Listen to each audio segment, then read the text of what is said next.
मिथुन राशि वालों के लिए अप्रैल का महीना क्या कुछ खास लेकर आया है, आइए इसके विषय में मैं आपको बताता हूं। देखिए, यह मासिक राशिफल मैं आपके गोचर कुंडली में ग्रहों एवं नक्षत्रों की स्थिति एवं उनके चाल के आधार पर बता रहा हूं। देखिए, आपके गोचर कुंडली के 10वें भाव में राहु, सूर्य और शुक्र उपस्थित रहेंगे। यहां पर राहु और सूर्य ग्रहण दोष निर्मित करेंगे, जो कि आपके कैरियर के लिए ज्यादा अनुकूल स्थिति नहीं बना रहा है। देवगुरु बृहस्पति वक्री बुध महाराज के साथ आपके एकादश भाव में रहेंगे और मंगल महाराज शनि के साथ आपके भाग्य भाव में विराजमान रहेंगे। वहीं केतु आपके सुख के स्थान यानी चतुर्थ भाव में गोचर कर रहे हैं। तो ग्रहों की इसी स्थिति के आधार पर आइए मैं आपको बताता हूं कि कैरियर, आर्थिक, स्वास्थ्य और प्रेम एवं वैवाहिक जीवन अप्रैल के महीने में आपका कैसा रहेगा। तो सबसे पहले कैरियर के दृष्टिकोण से देखिए, यह महीना करियर के दृष्टिकोण से उतार चढ़ाव से भरा रहने वाला हो सकता है। महीने की शुरुआत में राहु और सूर्य निकटतम अंशों में होंगे, जिससे कि राहु सूर्य ग्रहण दोष बनेगा और इसके साथ ही शुक्र भी वहीं पर विराजमान रहेंगे। इन स्थितियों के कारण आपको अपने कार्य क्षेत्र में काफी चुनौतियों का सामना करना पड़ सकता है। हो सकता है कि आपके काम को तवज्जो कम मिले और आपको हीन भावना का शिकार होना पड़े, लेकिन आपको हिम्मत नहीं हारनी है और अपने काम पर फोकस बनाए रखें, क्योंकि उसी के दम पर आप आगे बढ़ने में सफल होंगे। हालांकि इस दौरान एक प्रसन्नता की बात यह होगी कि आपके वरिष्ठ अधिकारी आपके लिए अनुकूल बने रहेंगे, जिसके बदौलत आपको कार्य क्षेत्र में विपरीत परिस्थितियों के बावजूद आप अपने आप को बेहतर बनाने में सफल होंगे और चुनौतियों से बाहर निकलने में आपको सफलता मिलेगी। छठे भाव के स्वामी मंगल महाराज के 9वें भाव में होने से कठिन संघर्ष के बाद आपको अच्छी सफलता मिल सकती है। जहां तक व्यापार करने वाले जातकों का सवाल है, तो आपको महीने की शुरुआत से ही अपने व्यापार में अच्छे प्रदर्शन की उम्मीद करनी चाहिए। आपका प्रदर्शन दिन प्रतिदिन सुधरेगा, जिससे कि आपके व्यापार की गतिशीलता भी बढ़ेगी और व्यापार में उन्नति के योग भी बनेंगे। आपको कुछ महत्वपूर्ण और उम्द दराज लोगों का सहयोग मिल सकता है, जो कि आपके व्यापार के लिए एक बहुत बड़ी संपदा बनेंगे और आपके व्यापार को आगे बढ़ाने में आपकी मदद करेंगे। अब आइए मैं आपको बताता हूं कि आर्थिक दृष्टि से यह अप्रैल का महीना मिथुन राशि वालों के लिए क्या कुछ खास लेकर आ रहा है।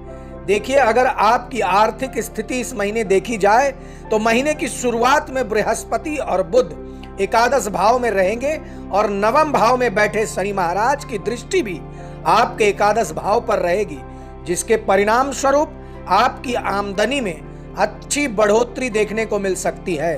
देवगुरु बृहस्पति पूरे महीने इसी भाव में बने रहेंगे, जिससे आपकी आर्थिक स्थिति में इजाफा होने की संभावना है। हालांकि ग्रहों के प्रभाव के कारण कैरियर में आपको कुछ समस्या का सामना करना पड़ सकता है, जिससे आपकी आमदनी थोड़ी बहुत प्रभावित हो सकती है, लेकिन यदि प्रयास करेंगे तो अपने काम से आप अच्छी आमदनी प्राप्त कर सकते हैं। व्यापार में प्रबल लाभ के योग दिखाई दे रहे हैं। महीने के उत्तरार्ध में सरकारी क्षेत्र से आपको लाभ प्राप्त हो सकता है। अब आइए मैं आपको बताता हूं कि स्वास्थ्य की दृष्टि से यह अप्रैल का महीना मिथुन राशि वालों के लिए कैसा रहेगा। देखिए, अगर स्वास्थ्य के दृष्टिकोण से इस महीने को देखा जाए तो इस महीने आपको मिश्रित परिणाम प्राप्त होंगे। 9वें भाव में मंगल और शनि एक साथ विराजमान हैं और 10वें भाव में राहु, सूर्य और शुक्र की उपस्थिति के कारण थोड़ी बहुत शारीरिक समस्याएं आपको परेशान कर सकती है। आपको पैरों में या पिंडलियों में दर्द या किसी प्रकार की चोट लगने की संभावना बन सकती है। कमर में दर्द भी आपको परेशान कर सकता है। इसलिए काम के बीच में कुछ समय आप अपने लिए आराम के लिए भी निकालें, जिससे शारीरिक थकान से आप बच सकें और आपका स्वास्थ्य उत्तम रहे।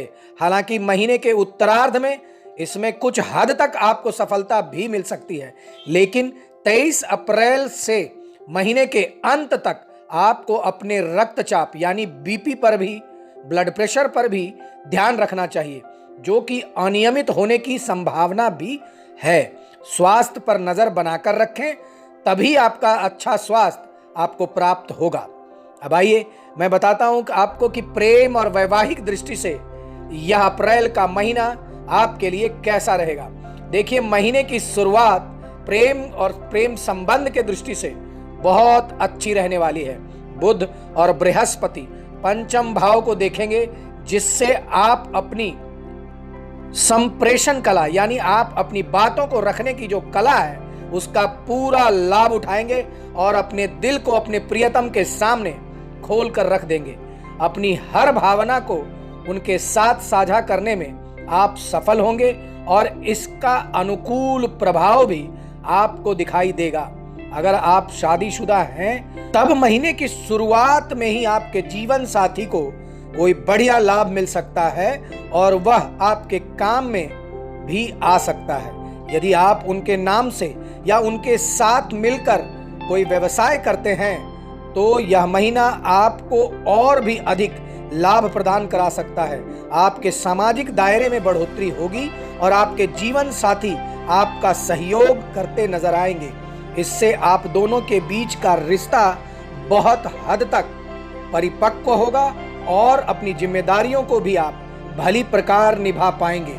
देखिए, इस महीने आपके पिताजी को स्वास्थ्य समस्याएं बार बार परेशान कर सकती है। उसके लिए आप चिंतित रहेंगे और ऐसा भी हो सकता है कि उन्हें अस्पताल भी लेकर आपको जाना पड़े। इसलिए अपनी तरफ से थोड़ी सावधानी रखें और जीवन में तनाव को अपने चरण पर ना जाने दें। अब आइए मैं आपको बताता हूं कि आपको इस महीने कौन से वे ज्योतिषीय महा उपाय करने हैं, जिससे कि यह महीना आपके लिए सकारात्मक परिणाम लेकर आए और आपको लाभ ही लाभ प्राप्त हो। देखिए, इन उपायों को करना अत्यंत ही सरल होता है, इसीलिए आप इन उपायों को अवश्य करें। तो आप उपायों को नोट कर लें। देखिए, प्रत्येक बुधवार आपको गौ माता की सेवा करनी है। कुछ भी जो संभव हो आप गौ माता को अवश्य खिलाएं और अपनी क्षमता के हिसाब से कुष्ठ रोगियों के लिए कुछ ना कुछ इस महीने अवश्य दान करें और यह दान आप किसी भी रविवार के दिन अवश्य करें। हर मंगलवार आपको हनुमान जी को एक लाल अनार अवश्य चढ़ाना है और हर बृहस्पतिवार कोशिश करें कि विष्णु भगवान के सहस्त्र नाम स्तोत्र का पाठ अगर कर सकते हैं तो करें और अगर नहीं कर सकते हैं तो अवश्य इसको आप सुनें।